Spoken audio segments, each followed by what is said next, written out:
For joining us tonight for the Doctorate of Audiology virtual information session. Really appreciate you taking time out of your busy schedules to spend it with us to learn more about the program. This will be a tremendous event. It'll be a good opportunity for you to, preview your experience in our Doctorate of Audiology program. The event should take between 30 and 40 minutes or so. Dr. Zaleski has a great presentation schedule for you here. And then we will open it up to Q&A afterwards. This event is being recorded. So whether you're watching live or watching the recording, please do not hesitate to reach out to Dr. Zaleski or I. We are happy to help in any way we possibly can. But with that being said, Dr. Zaleski, would you mind introducing yourself? Sure. Thanks, Tom. I'm Dr. Tom Zaleski. We get along well because we have that first name connection. So that's where it all goes. I am the Doctor of Audiology Program Director, and I am also currently the interim chair of the program. I teach graduate courses in the program, as well as some undergraduate program courses. My area of expertise is tinnitus and auditory processing, and I teach both of those courses as well as several other courses within the program. So that's just a little bit about me. All right. Dr. So Zaleski, go ahead. I'm sorry to interrupt you. You are also a Bloomsburg graduate, right?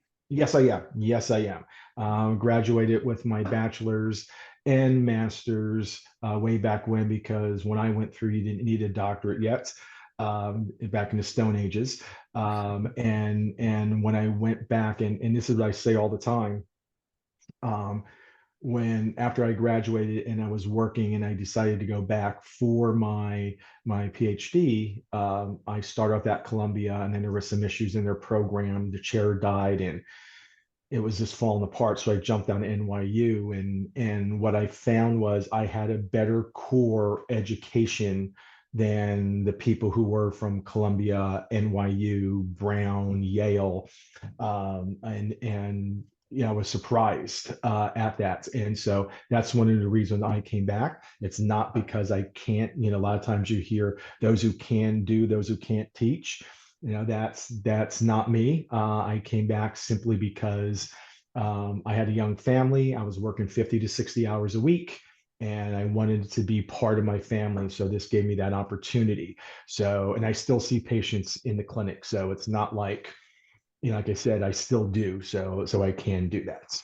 It's always rewarding coming back to the place where it all started for you, Dr. Zaleski, so there's some sentimentality there. I know I feel the same way as a Bloomsburg graduate. So yeah, there is. It's you have a personal touch to it that, I came through this, I'm giving back, and it's I'm part of it, and also it's I'm part of them. And so that's the whole thing, making everyone better. And because, believe it or not, I view it as the students come through the program, that when they go out, they are a representative of me.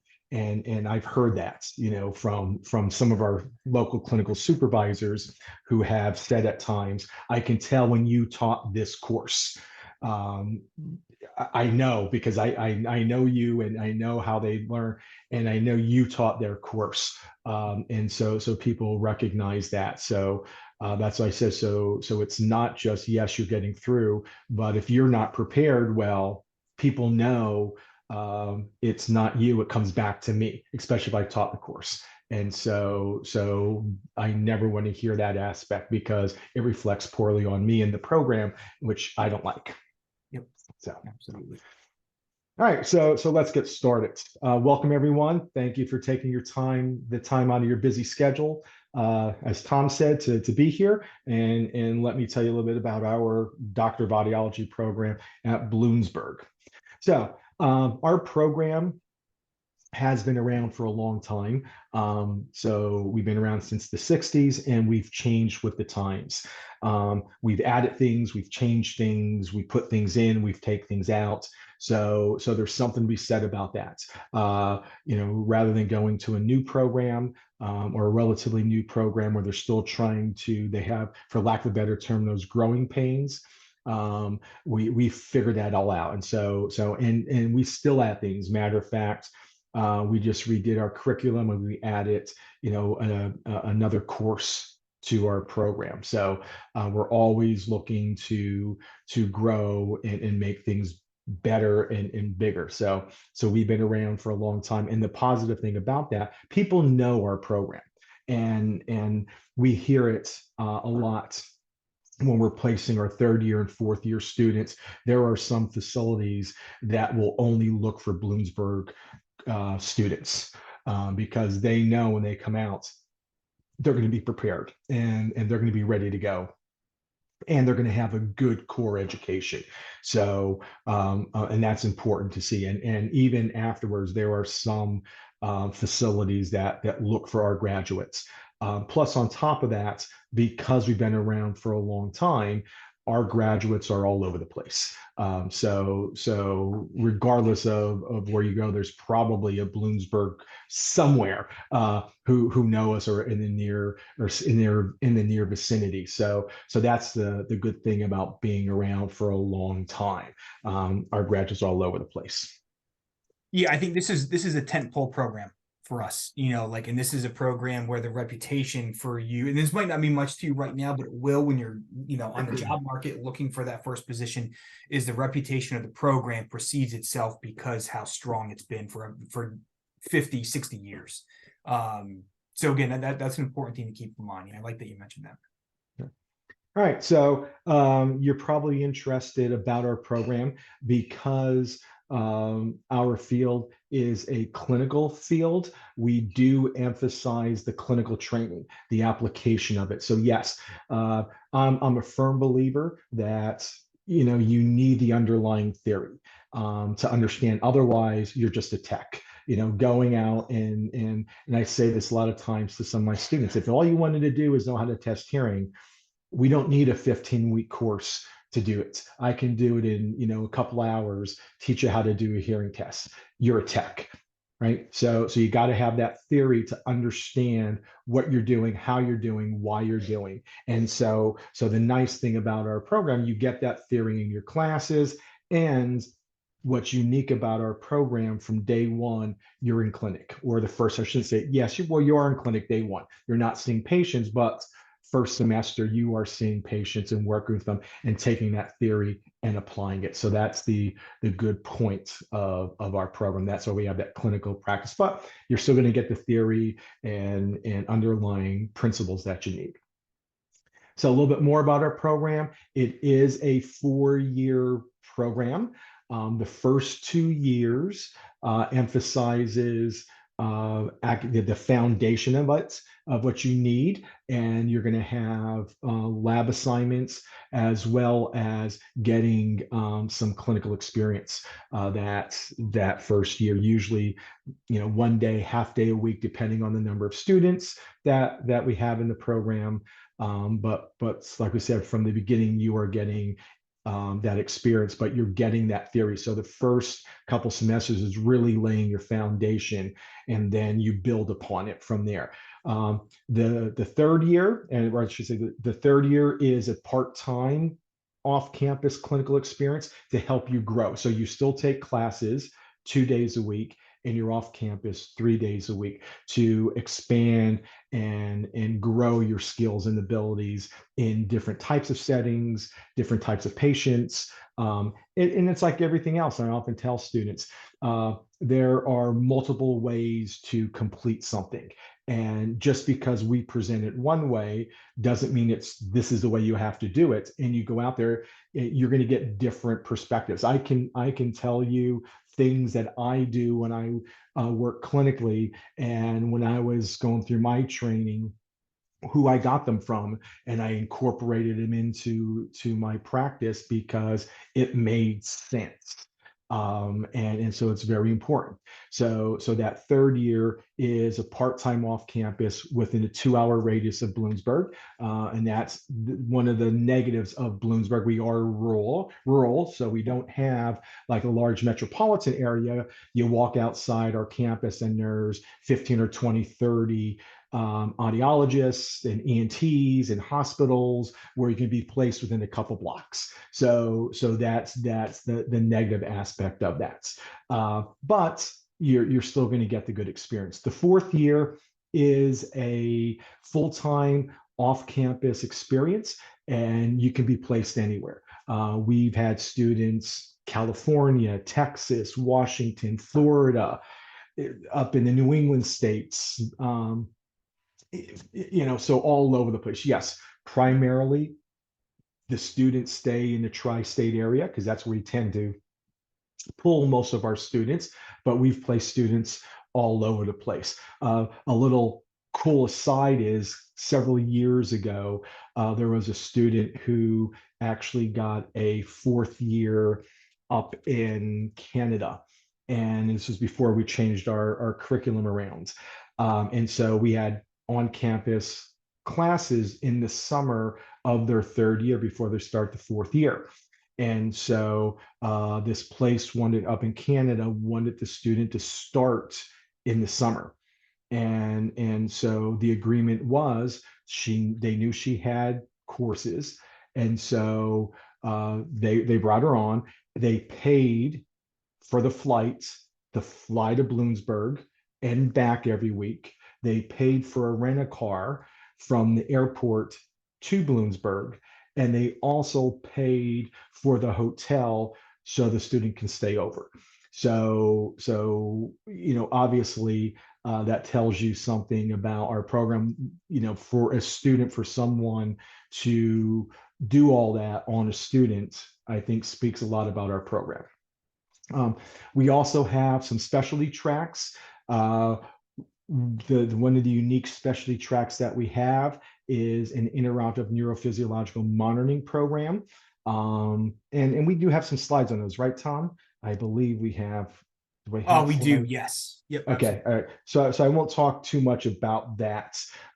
We'll talk about that a little bit later, okay? And we also have a research track where students in both of those take a couple extra classes, and then they're able to get that experience and go with that if that's what they want. So we'll talk about that in a little bit more. If anybody has any questions, Tom said that just put them in the question and answer. We'll get that at the end. Okay. All right, so here's our student achievements. We have 100% completion rate, we have 100% employment rates, and we're just about 90% in our praxis pass rate. So again, all good rates. So you're going to complete the program, you're going to be able to find a job, and I will tell you, most of our students have jobs before they finish the program. Oftentimes, places will hire the people, and that's a lot of times. So people will bring on fourth year students is simply to it's like an extended trial periods. And see if things work out, if everyone works together, the whole bit. And so a lot of students get offered positions at their fourth year site. So that's good. But again, I think just about everybody typically has, or most has them well before they graduate. So that's good. All right. So why do you want to come to Bloomsburg's audiology program? Well, again, we are one of the few programs in the country that offers the IONM training. One thing you'll find if you look at this, yes, some programs will say they offer it, but it might be one course, it might be two courses. You will have, let me see, 2, 4, 5 courses on it. In the IONM program. So no, as far as I know, there aren't many audiology programs that have that, if any. We also have, and I always say this, and Tom has heard me say this a lot, audiology has lots of toys, expensive toys at that. And that shows the university, supports us. And because our equipment is really expensive, we have a rotary chair. Not every program has a rotary chair. It's a test for balance issues, and it spins you back around. I always like to say it's like an amusement park ride to test the vestibular system.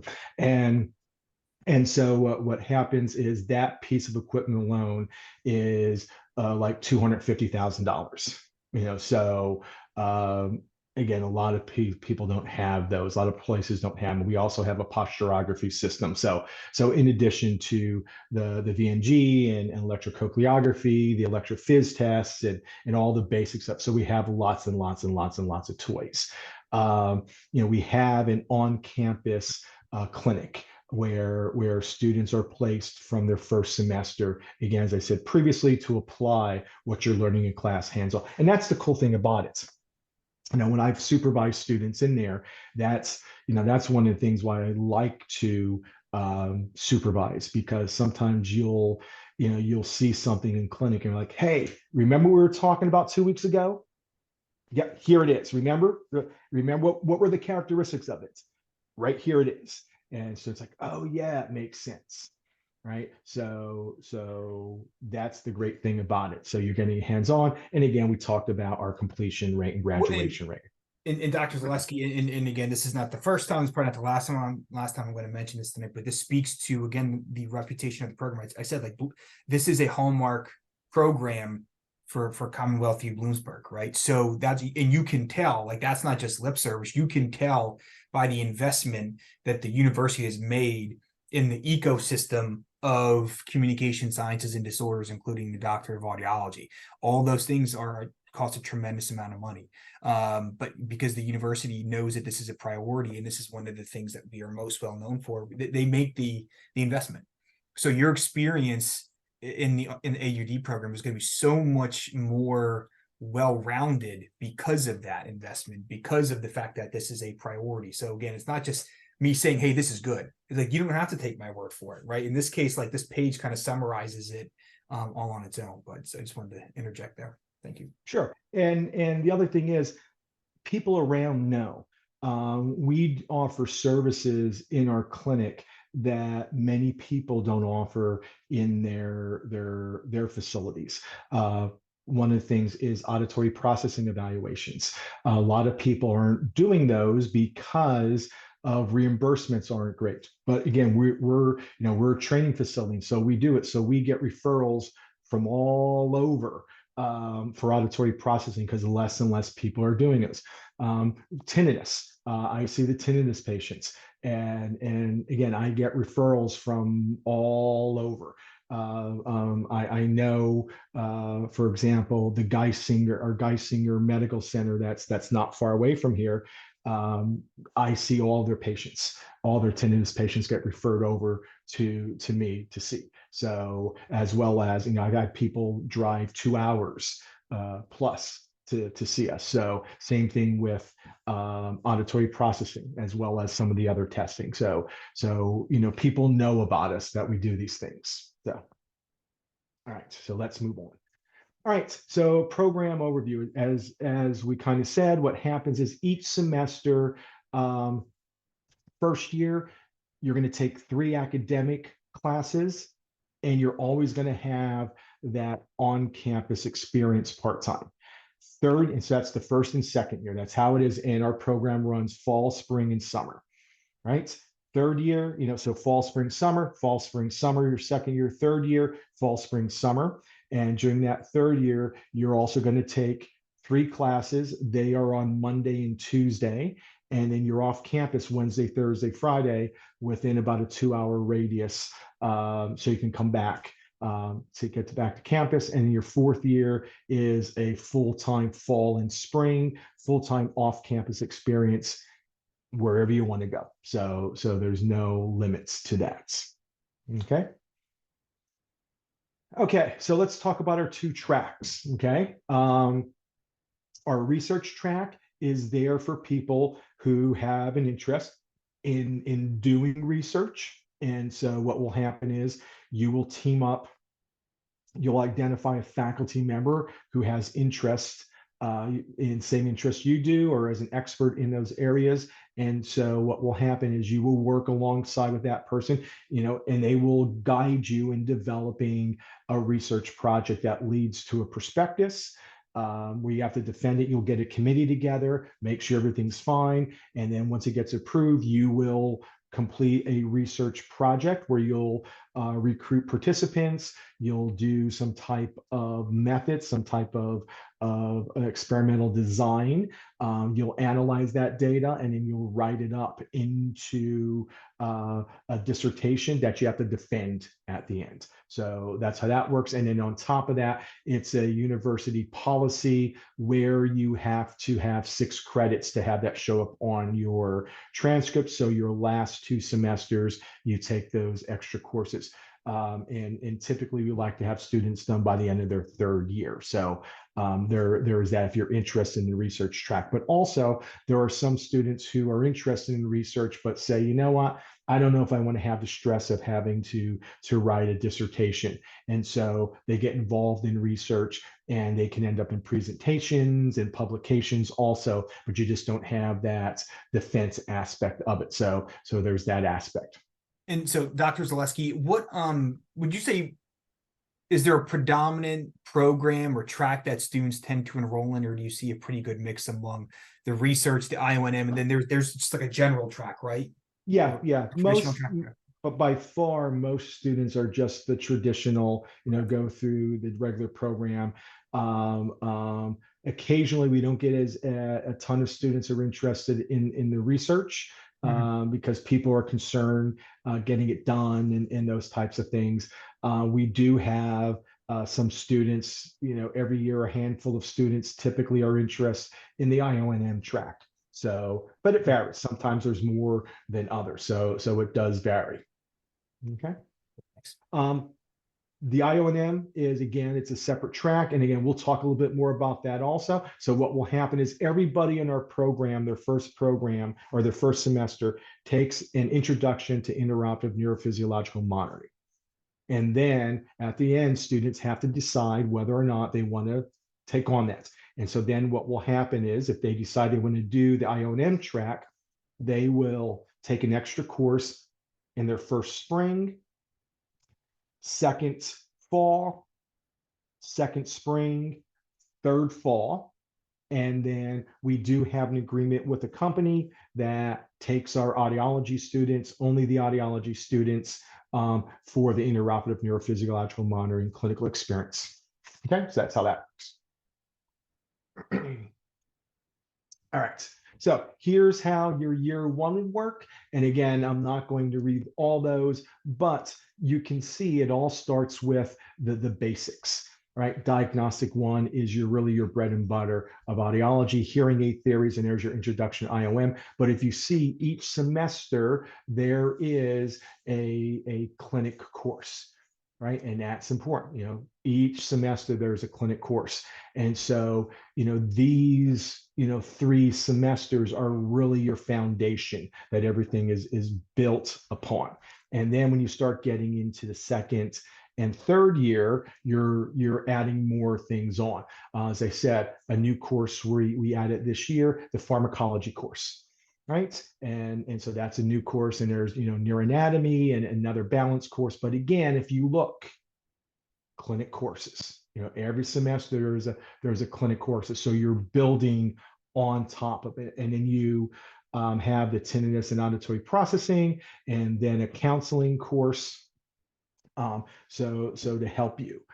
Then you get to the third year. Yes, these are important courses, but they're not as heavy and as thick. And we designed that specifically. So we know students are off campus, they're going to be busy. So yes, it's adding additional context and information that they need, but it's not as heavy laden as the first and second years. And a matter of fact, I've just been advising students, and one of the third years have said to me, it seems like this semester just isn't as busy, not as stressful with classes. And I said, that's because we designed it where you have the courses. Yes, they're still important courses, but they're not as heavily theory-based. They're really expanding and growing upon information that you already have. So quickly, like the geriatric course, there are specific, when you're dealing with older individuals, there are certain things you got to keep in mind.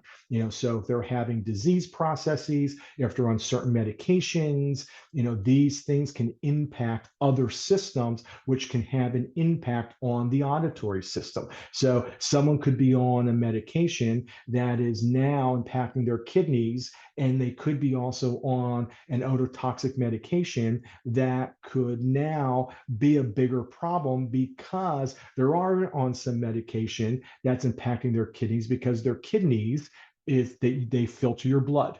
They filter all the toxins from your blood. And so now it's not working, puts you at greater risk for, impacting the auditory and vestibular system. And that may be why. So it's those types of things, getting you to think outside the box and think further and expand your thought processes. Right. So, and then fourth year again is the fall residencies. And this is where you would take those 2 research courses if you wanted it. And I'll just go back. So then what would happen, in addition, if you would go the IONM course track, you would add an extra course in the spring, extra course fall, extra course spring, extra course fall. So that's how that would work. All right. So here would be an example of a semester for you. There's, this would be like your first semester. There's your 3 classes, and then there's the clinic on top of that. The way our clinic works, there's 2 components to it. The biggest component is the actual clinic experience, but there's also an academic portion where you're having a course, and we are talking to the clinic supervisors who are saying, you know what? The students are struggling with this. They have difficulty with this. And so then we work on those areas to help you bring along those skills and knowledge and skills. All right. Okay. So big question always is, are you going to have a job? Well, if you look at the statistics, you are. That's an important part. Probably your parents, you want to know, am I going to be able to get a job? Yes. As I said previously, most of our graduates have jobs well before they graduate. And you can see the projected growth is 11% between now and 2032, and it's faster than the average occupation. And we are, one of the best jobs out there. So something to keep in mind. The next thing people always want to know is, am I going to be able to pay my bills? So you can see, yes, one of the things I often told my wife and I told our kids, if you can't pay your bills, if you go to college and you get an occupation, can't pay your bills, it's called a hobby. Right? You got to be able to pay your bills. That's good dad advice. I'm going to write that one down. Yep. Otherwise, it's a hobby. So and my oldest son's an accountant. My youngest one's a data analyst. So there we go. So they don't have hobbies. So they're paying their bills. And there were no audiologists in the family, though, Dr. No, no one going into the family business. Nope. Unfortunately not. So you'll be able to pay the bills. Okay. Any questions on any of that? I think what this is underscoring here is that this is a good investment. So, like, again, you're giving up the next 4 years in putting a lot of academic work for sure. However, if you can get through the short-term inconvenience of being a student for 4 more years, what waits for you on the other end is something that's extremely lucrative. And you're going to get a job. When you look at the 100% placement rate, the 100% program completion rate, and you look again, this is the average salary, right? So like if you live in other areas, you're going to make more, right? And this is, probably people who are probably younger in their professional careers as well. So this is a lucrative career field to get into. And probably part of that, at least, is just because there's not a lot of audiology doctoral programs available. Kind of supply and demand. And the demand right now is far outpacing the supply. So it's a good time to be getting into this field as an audiologist. Correct. There is a huge need. with there. And if you look at the programs, there are only about 70 audiology programs in the entire country. So there's not a ton out there. And I always like to say, you can get there from here. It's what you put into it is what you'll get out to it. And again, I'm going to say, I went through the program, right? Here I am. I went through the program and I ended up getting my PhD. So I got there from here. So you can do the same. It's up to you. All right, so let's go into the intraoperative neurophysiological monitoring program. You're all probably wondering what that is, because most people aren't aware of it. What intraoperative neurophysiological monitoring is, you are part of the surgical team, and you are there, and it's all there to prevent injuries. And so a lot of times when there are different surgeries, neurosurgery, brain surgery, spine surgeries, for example, if someone's having a neurosurgery on their brain, and so there's the surgeon is trying to get to something, a growth or an aneurysm, and they retract some of the cortex. Well, that's stretching and putting pressure on some parts of that, all those neurons. And so what happens is we are doing real-time monitoring on that. And so wherever that is, if it's an arm, if it's a hand, if it's a leg, whatever, if it's facial nerves, we're monitoring and say, whoops, and that's where the communication skills come in. You got to say, whoops, don't know what you did, but whatever you did, I got to change. And so you got to communicate that to the surgeon. So then they say, okay, let me retract this and see if I can approach this from another side. Or they may say, this is the only way I can get to this. And so, but they are aware and they say, okay, I'll work as fast as I can to get this done. So that is what you do with the intraoperative neurophysiological monitoring. So you are part of the surgical team, and you play an important role in the safe outcome of the patient. So that's important, right?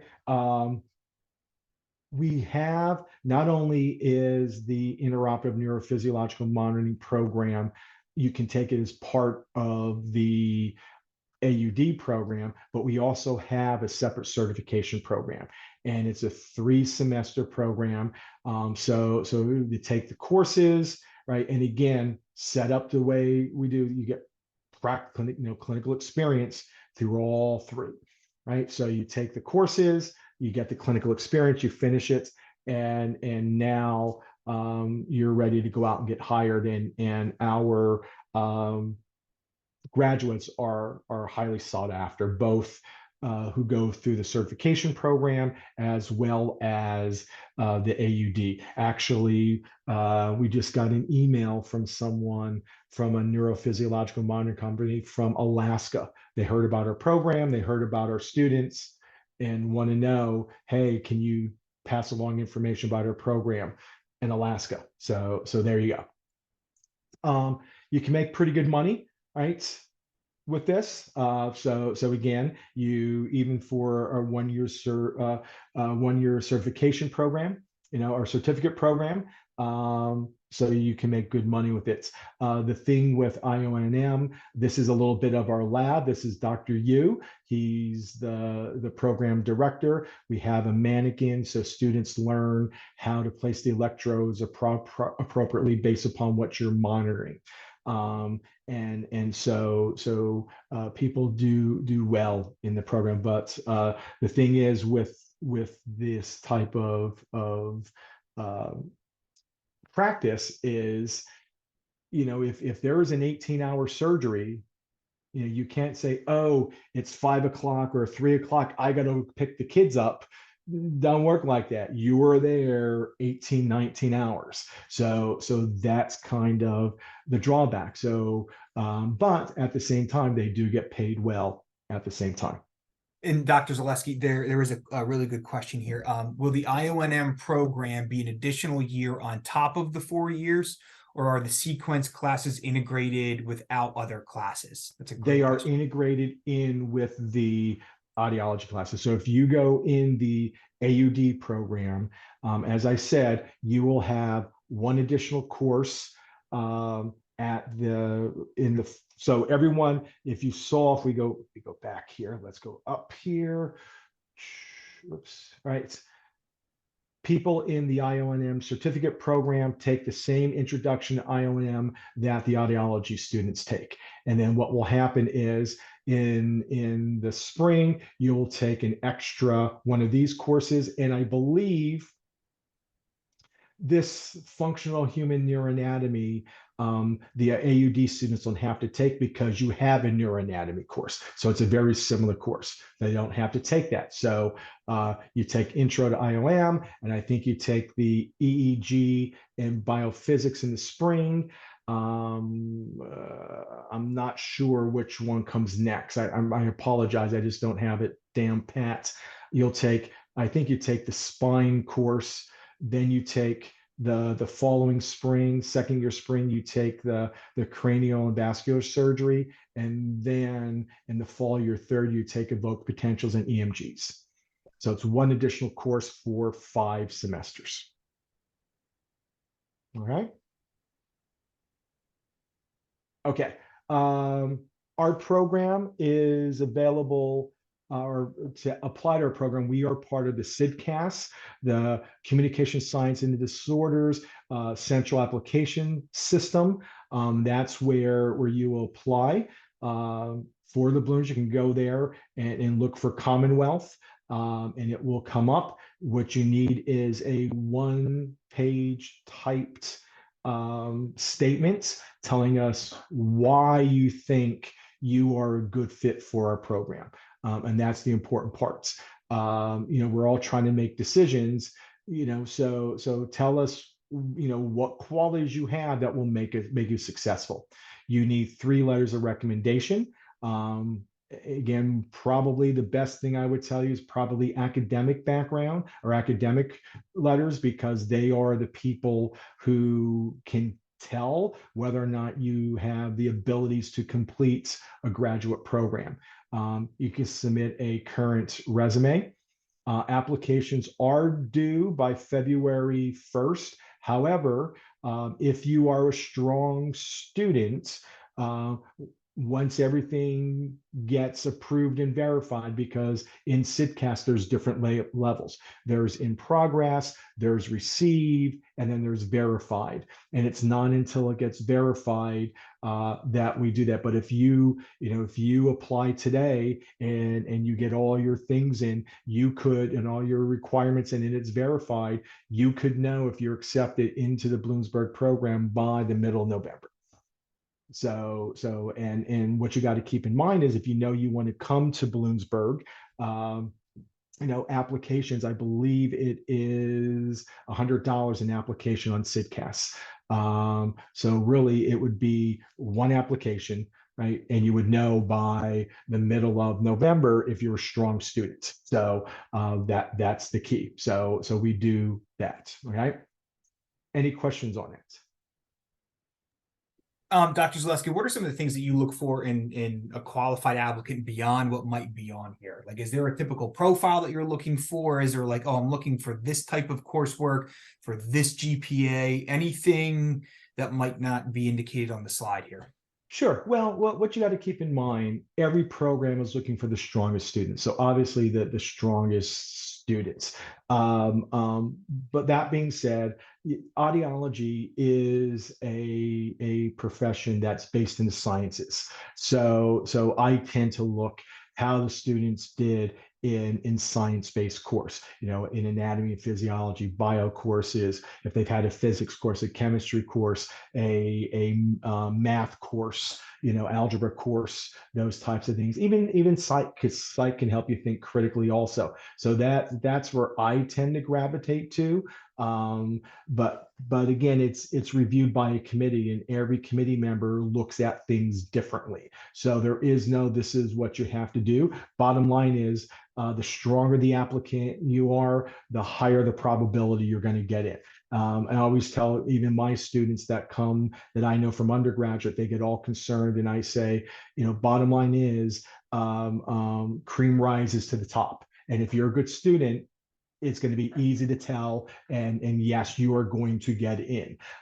So that's the best thing I can tell you.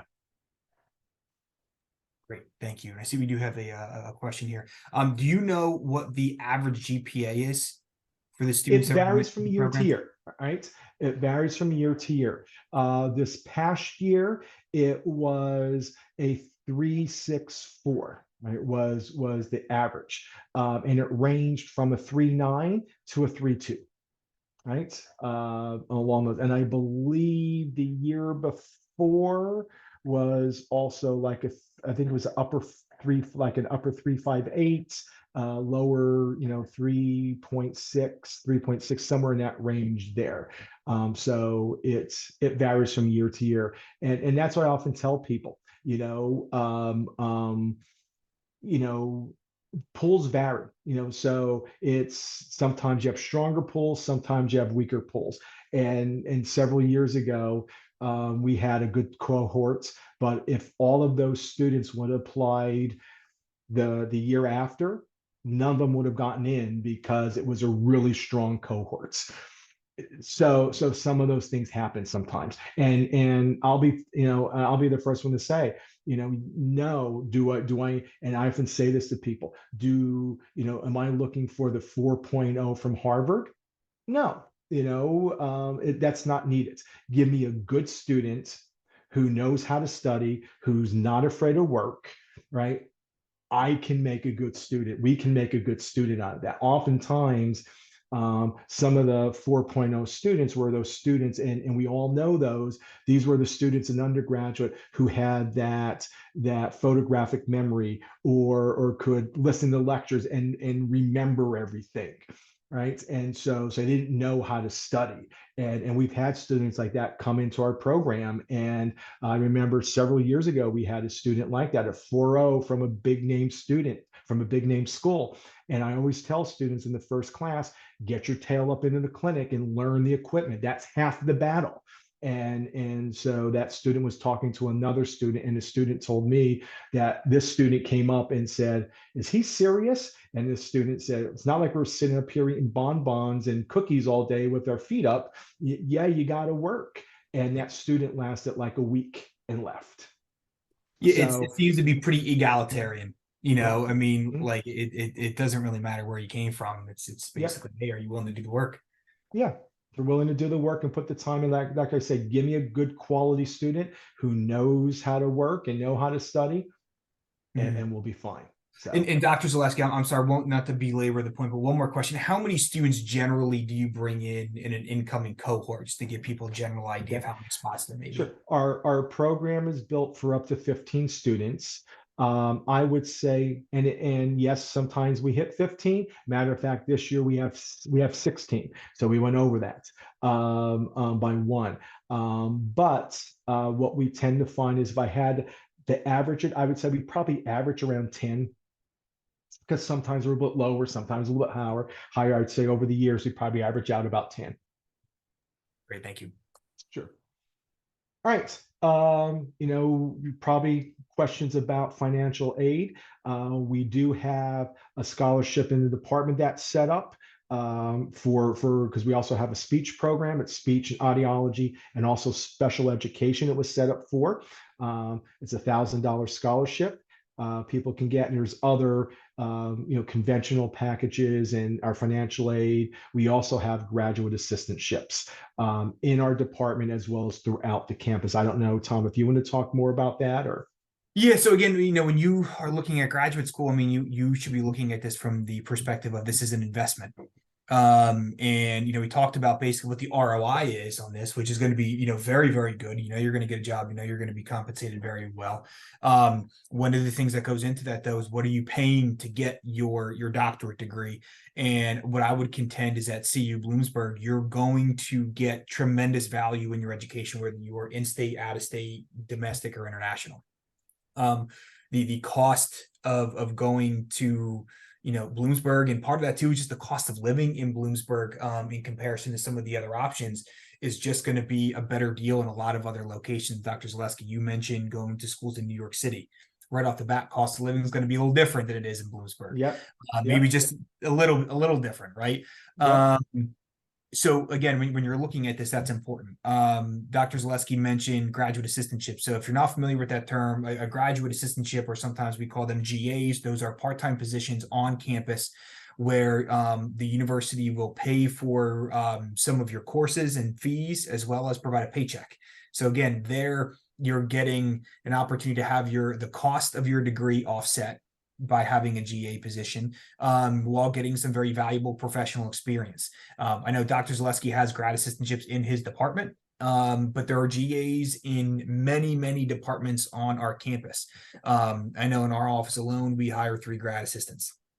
Now, not all of them are going to be within audiology or in the communication sciences and disorders program. However, there are going to be a lot of key professional outcomes, regardless of where your GA is going to be.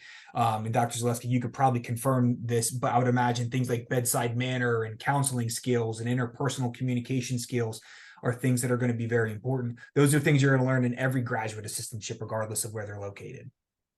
Yeah, and that's exactly right. You a lot of times, depending on where you work, you're working with the public, other students. You might be talking on the phone, you might be organizing things. So all of those are great skills and abilities that you learn in your graduate assistantship. If you have a GA in the department, it depends on who you work with it and what you're going to do. You might be involved in research. You might be involved in helping with developing course material. You might be doing some grading. You might be doing labs. You might be doing other research, running labs. So it really depends on the faculty member that you're assigned to. Mm-hmm. Yep, no, that's a great point. I see we do have a question here. Are the GA positions in the same classes every year? Do you have to apply into them, or is there a way to show interest in the GA position or where you are placed? Okay. What happens is when it goes along after through the spring semester, and we've offered positions, and depending on the students, sometimes I do offer assistantships for really strong students that we want to have, but most of the time we'll send out an announcement after you've been accepted and you put your deposit down, and say, okay, if you're interested in a GA, please return the application. And the problem is, we only get we're only allotted so many GAs from the graduate office. So if we have a full cohort of 15 and I only have 8 or 9 graduate assistantships, I can't give them to everybody. So it varies from year to year. This year, actually, everyone who applied was offered one, and there were some students who was awarded one, and there were some who were awarded who decided not to accept one in the department and accepted it someplace else. So there's those things also. Yeah, and just to clarify, so there again, the positions that Dr. Zaleski is referring to are the ones that are a part of the communication sciences and disorders program. And again, obviously those are probably the ones that are most highly sought after for students going into the doctorate of audiology. But those are not your only options. There are options all across campus in a number of different departments. And there are some years that some GA positions just go unfilled because there isn't enough interest, which is always very surprising to me. And those are all posted on our graduate assistantship website. So you can see a full listing. Normally they start to be posted in the spring semester, normally around January, February, around that time, but that underscores the importance of applying early and getting your materials in early, and if possible, making a decision early, because you needed to have paid a deposit in order to accept the graduate assistantship position. And there are only so many positions available. So that is one of the things where timing is of the essence. Do you get financial aid information before you accept your offer of admission? You will get your financial aid information in advance of that. Yes. And that's a great question. And a big part of that is, again, we want you to have had the opportunity to do your due diligence, right? Like, we want you to make the right decision for you. I would love for all of the students here to come to CU-Bloomsburg. However, only if that's a good fit for you. And a big part of that is going to be the financial aspect of that. So yes, you would have a financial aid offer before making an admission decision.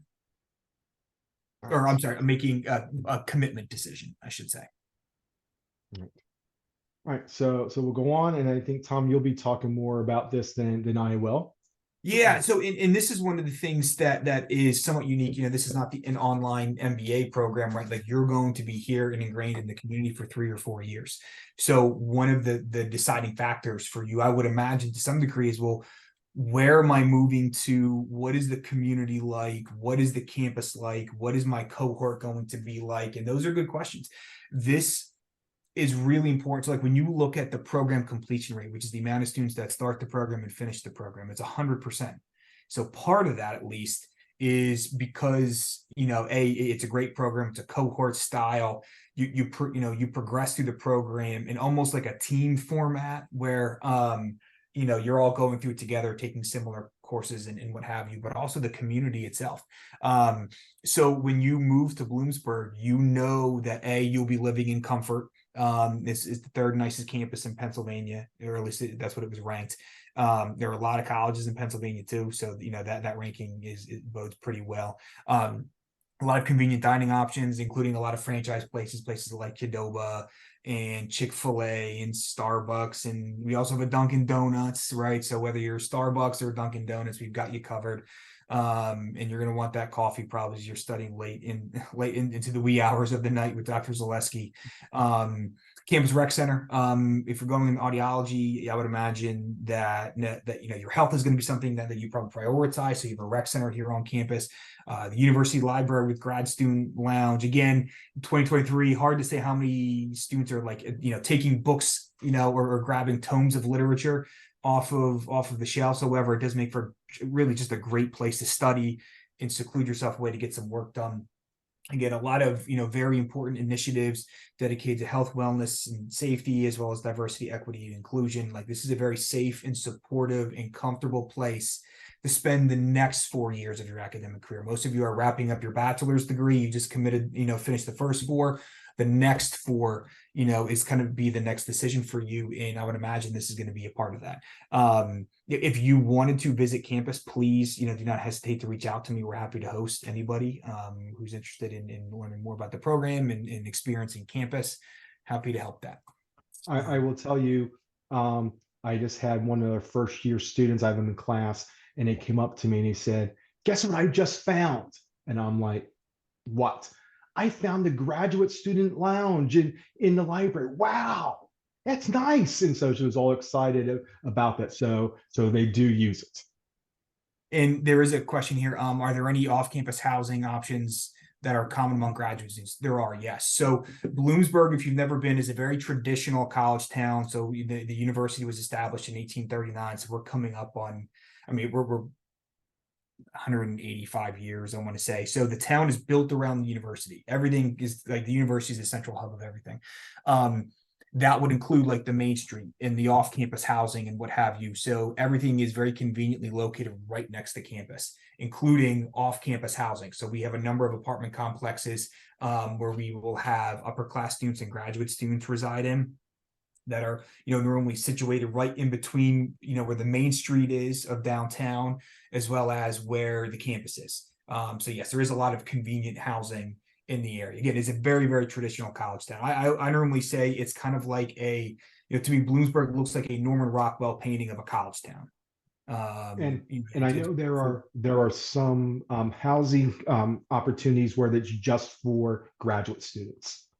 So they only rate to graduate students, and a lot of times Matter of fact, I know someone who owns housing, and he's always asking me, "Do you have any graduate students? We love your students." And they like graduate students because they know you're more mature. You're not going to be doing the stupid things that undergraduate students do, and so they don't have as much upkeep because you guys are going to take better care of it. So they look for you and they entice you. And there's one more question. Do you need to have a car on campus? You do not need to have a car on campus. Now, Dr. Zaleski, do you have any input there? By the time you get to your fourth year in the program, is there an expectation to have a car to get to clinicals and things Yes, like you do need one for your third year to travel to the different sites. Because, like I said, you are going to be placed within 2 hour radius of Bloomsburg. So you will need a car to get to that location. So fourth year, it depends on where you go. If you go to a more metropolitan area and they have a strong transportation system, you won't need it. But if you go to someplace that's more rural, you might need it. So it depends on where you end up going.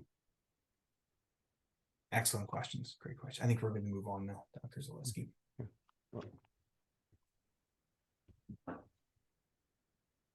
No, any questions?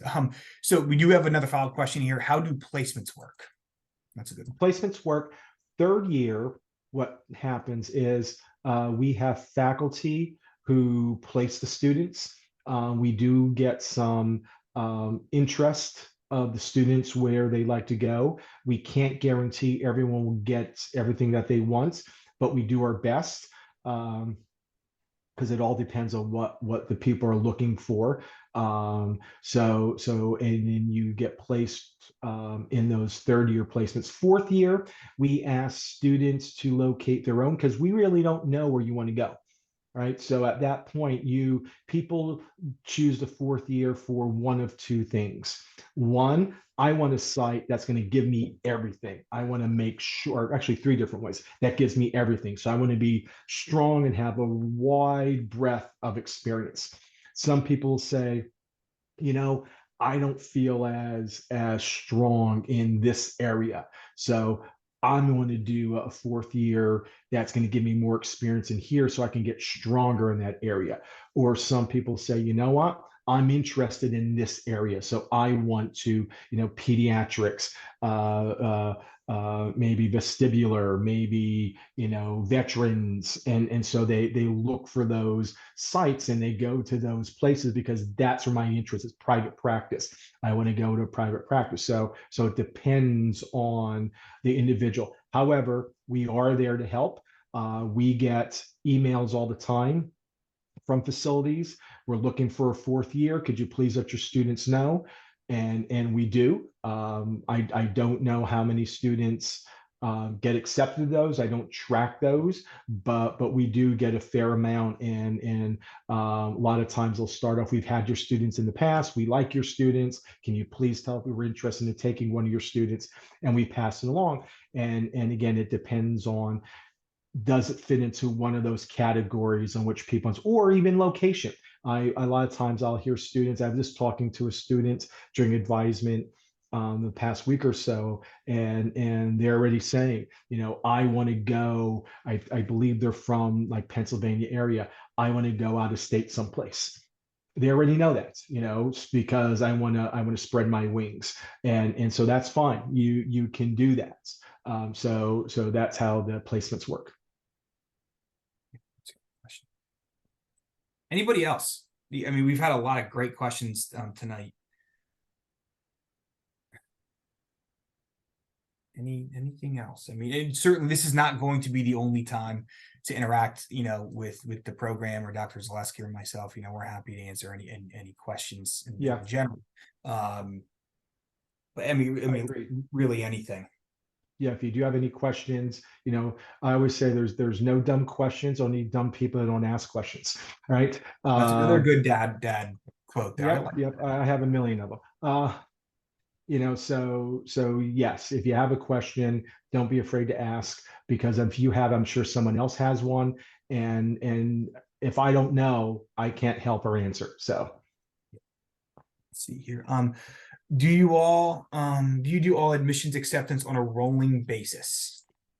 No, we start now, right? At this point, we have regular batches, so students are all being accepted into for the fall semester. So I know there are a couple of programs out there that you can enter in at any point. But if you look at our program, if you come in the spring, you miss those fall courses that have foundational information, or in the summer, you've missed 2 semesters of foundational information. So all of our students start in the fall. So now is the time where we're starting to look at those things, and the big rush is end of February, beginning of March, where we try to beginning and middle of March, where we try to have all our decisions out. Great question. And what I will tell people also is to keep in mind is that I tell students all the time, no news is good news when you're looking at did you get accepted or not, right? And what I often tell students when we're reviewing them, what tends to happen is applications get divided up into 3 big piles. Oh yeah, we really want this student. Ooh, no, that's not somebody we really want in this program. And then the big pile in the middle, right? And so depending on where you fall in that big pile will depend on where you end up. Because there are 3 actual decisions. You can get, unfortunately, not, you don't get accepted. You get a yes, but then a lot of people get waitlisted. And so depending on what happens with that will depend on and where you fall. And what you got to remember is I often tell students, it really is a chess match, because we're all trying to get the best students. And so what happens is, just as probably most of you are going to apply to more than one program, and you have your dream school that you want to go to. So you might get accepted to school A, but it's not your dream school. So you accept and everything's going along and you're happy. And then all of a sudden you get a call from dream school in June that says, hey, do you want to come to the program? You're like, yeah. And so then you tell us, sorry, thank you, but I've changed my mind. I'm going to a different program. That's fine. We go to our wait list. And so now we look at that, and then we call up, some say, hey, do you want to come to Bloomsburg? And it depends on what happens. Sometimes there's things like, yeah, and other students will know I'm already happy where I'm at. But that's how it works. And then as time goes on and the later it gets, the quicker the list moves. But I've known of programs, it's July and August, and even the beginning of the semester, they're calling students up because people don't show and say, hey, 2 people didn't show. Do you want to come? Classes start tonight. If you're here by 6 o'clock, you're in. So the nice thing is no news, doesn't mean you're in, but it also doesn't mean no. That means you're on that wait list. And so that's not a bad place to be also.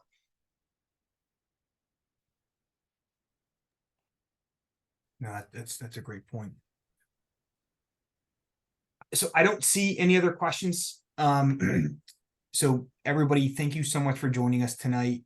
I hope this was helpful as you try to preview your experience in the audiology doctorate program. If you have any questions for Dr. Zaleski or myself, please do not hesitate to contact us. Again, whether you're watching live or you're watching the recording, we are happy to help in any way possible. Certainly look forward to hearing from everybody in the future, and hope everybody has a wonderful night. Thank you. Thank you all again. Don't be afraid to reach out. Be more than happy to answer any questions that you have.